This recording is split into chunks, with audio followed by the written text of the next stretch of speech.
आज बात करेंगे कुछ ऐसे मामलों की जिस पर समाज में चर्चा तो बहुत हुई है, लेकिन उस पर एक मुकम्मल बहस नहीं हो पाई है। पिछले दिनों रेप के मामले में सुप्रीम कोर्ट के रुख को लेकर के कई सवाल उठे। ऐसे दो मामलों में भी सवाल उठे। एक मामले में चीफ जस्टिस ने रेप के आरोपी को 4 हफ्ते की राहत दी। ये सुनवाई सोमवार को हुई थी। याचिकाकर्ता के वकील से चीफ जस्टिस ने कहा, यदि आप शादी करना चाहते हैं तो हम आपकी मदद कर सकते हैं, अगर नहीं तो आपको नौकरी गंवानी पड़ेगी और जेल जाना होगा। आपने लड़की से छेड़खानी की है, बलात्कार किया है, आप सरकारी कर्मचारी हैं, आपको परिणाम पता होना चाहिए। इस पे वकील ने कहा, मुवक्किल जो है सरकारी कर्मचारी है और नौकरी खो सकता है। याचिकाकर्ता के वकील ने चीफ जस्टिस ने कहा, आप जानते हैं आप एक सरकारी कर्मचारी हैं, हम आपको मजबूर नहीं कर रहे, अन्यथा आप कहेंगे कि अदालत चाहती है कि आप उससे शादी करें। तो वकील ने कहा, मुवक्किल से बात करके अदालत को बताया जाएगा। बाद में जब मामले की सुनवाई हुई तब वकील ने कहा कि मुवक्किल की शादी हो चुकी है और वो पीड़िता से शादी नहीं कर सकता।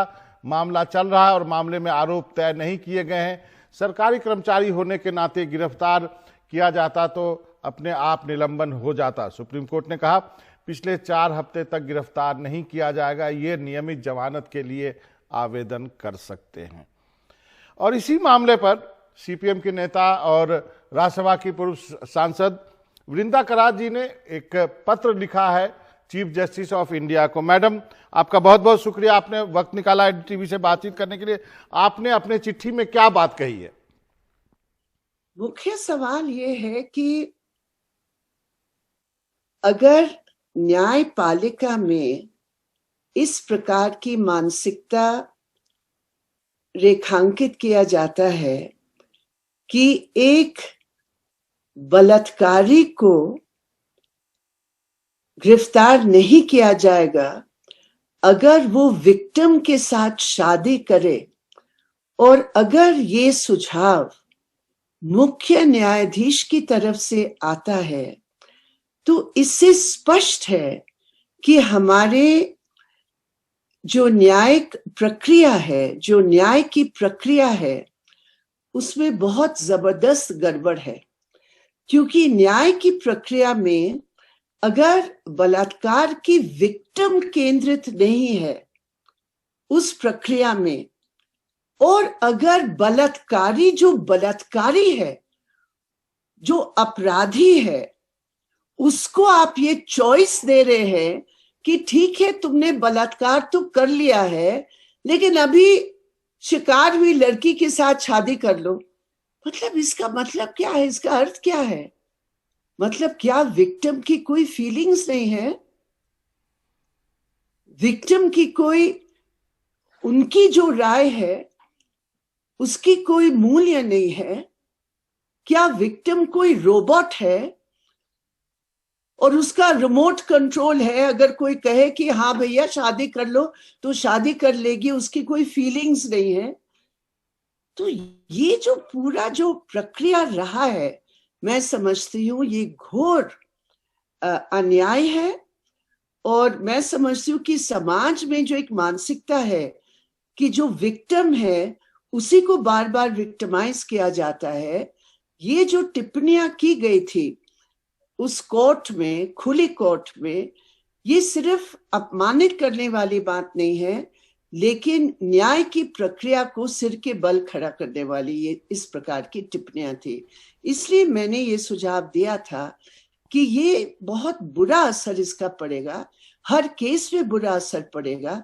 इसका मतलब बलात्कारी बलात्कार कर ले और फिर बाद में कहे हम शादी कर लेंगे और जिंदगी भर उस लड़की को इस प्रकार की प्रताड़ित किया जाएगा, तो ये बहुत ही गलत है। तो आपने हमने कहा अपने ये कमेंट्स को वापस ले लीजिए। तो आपने चिट्ठी में लिखा कि चीफ जस्टिस ऑफ इंडिया अपने कमेंट को वापस लें। कम से कम ये तो होना चाहिए। बाकी बहुत सारे हमारे साथी तो कह रहे हैं कि वापस क्या लेंगे, उनको तो इस पद से ही खुद को ही उसको रिजाइन करना चाहिए। बहुत सारे लोग ये भी कह रहे हैं। लेकिन मैं समझती हूँ कि इस प्रकार की टिप्पणियां, अपराध को बल मिलता है इस प्रकार की टिप्पणियों से। एक और मामला आया है जो कि सुप्रीम कोर्ट में ही है, मैम आपसे उस पर भी टिप्पणी चाहूंगा। रेप आरोपी की गिरफ्तारी पर सुप्रीम कोर्ट ने रोक लगा दी और रेप आरोपी की पूर्व पार्टनर ने उस पर आरोप लगाया था। मुख्य न्यायाधीश ने कहा कि पति जितना भी क्रूर हो, लेकिन दोनों साथ रह रहे थे, क्या दोनों के बीच संबंध को रेप कहा जा सकता है? इस पर भी काफी कुछ टिप्पणियां सुनने को मिली, आप इस पर क्या कहेंगे? इस पर भी मैंने अपने पत्र में टिप्पणी की थी। ये दोनों जो, और खुद ही एक ही कोर्ट से इस प्रकार की टिप्पणियां ये दोनों केस में हुआ था। और इस पे मैं समझती हूँ कि जब उन्होंने पूछा क्या ये रेप कहा जा सकता है, हमने कहा हाँ जी, ये बिल्कुल रेप कहा जा सकता है, क्योंकि रेप कंसेंट के साथ लड़की की मर्जी है या नहीं है, इस पर ये तय करते हैं कि ये रेप है या कंसेंशुअल है। तो इस मामले में मैरिज की सर्टिफिकेट, जो शादी की सर्टिफिकेट होता है, वो नहीं करता है तय कि ये रेप है या नहीं। ये तय होता है रेप है या नहीं है अगर लड़की की मर्जी हो। अगर लड़की की मर्जी नहीं है तो वो रेप है, चाहे वो शादी के अंतर्गत हो, चाहे वो लिव इन पार्टनरशिप हो। लड़की की मर्जी, कोई भी रिश्ते के साथ, कोई भी यौन रिश्ता इस बात पर तय होता है। और मैं तो हैरान हूं कि आज इस प्रकार की टिप्पणी, क्या मतलब ये कहता क्या है? ये तो एक सर्टिफिकेट दे रहे हैं, आप एक लाइसेंस दे रहे हैं कि आप जो मर्जी अपनी बेडरूम में कर सकते हैं, लेकिन आप अपने मैरिज सर्टिफिकेट एक फ्रेम में आपकी दीवार पर टांग लीजिए और जो मर्जी आप कर सकते हैं, इसको रेप नहीं कहा जाएगा। तो ये बहुत ही गलत है।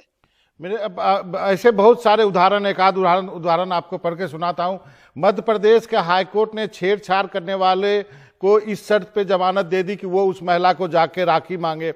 बच्चियों के यौन मामले में कड़ा कानून है, लेकिन बॉम्बे हाईकोर्ट ने कहा कि स्किन टू स्किन कॉन्ट्रैक्ट नहीं है तो ये यौन हमला नहीं माना जाएगा। जब पॉक्सो जैसा कानून है तो फिर निचली अदालत से लेकर ऊपरी अदालत तक दिक्कतें क्यों आ रही हैं इसको डिफाइन करने में?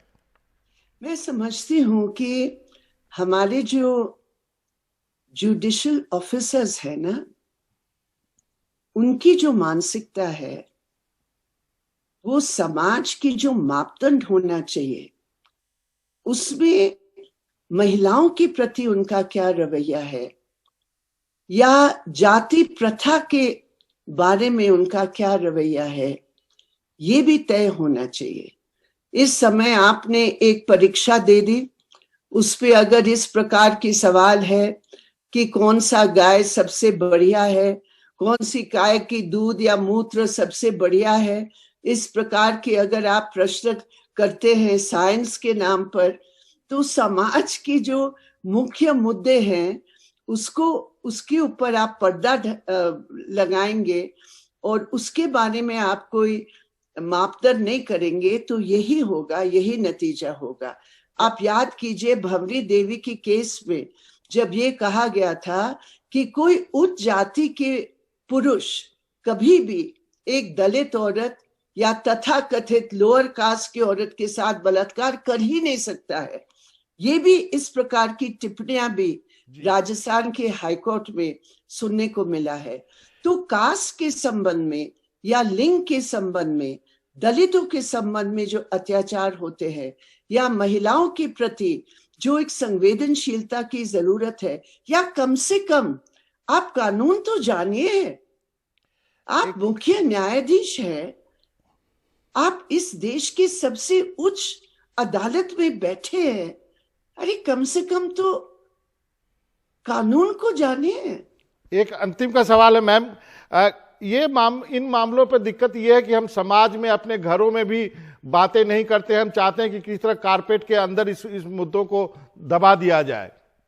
ये बिल्कुल सही बात है कि इस प्रकार की, देखिए ये एक सामाजिक समझ है जो बहुत ही पिछड़ा हुआ समझ है। मैं कहूंगी कि जो भी घरों में अंदर होता है, जो भी वायलेंस घरों के अंदर होता है, तो ये एक व्यक्तिगत मामला है, इसको सार्वजनिक नहीं करना चाहिए।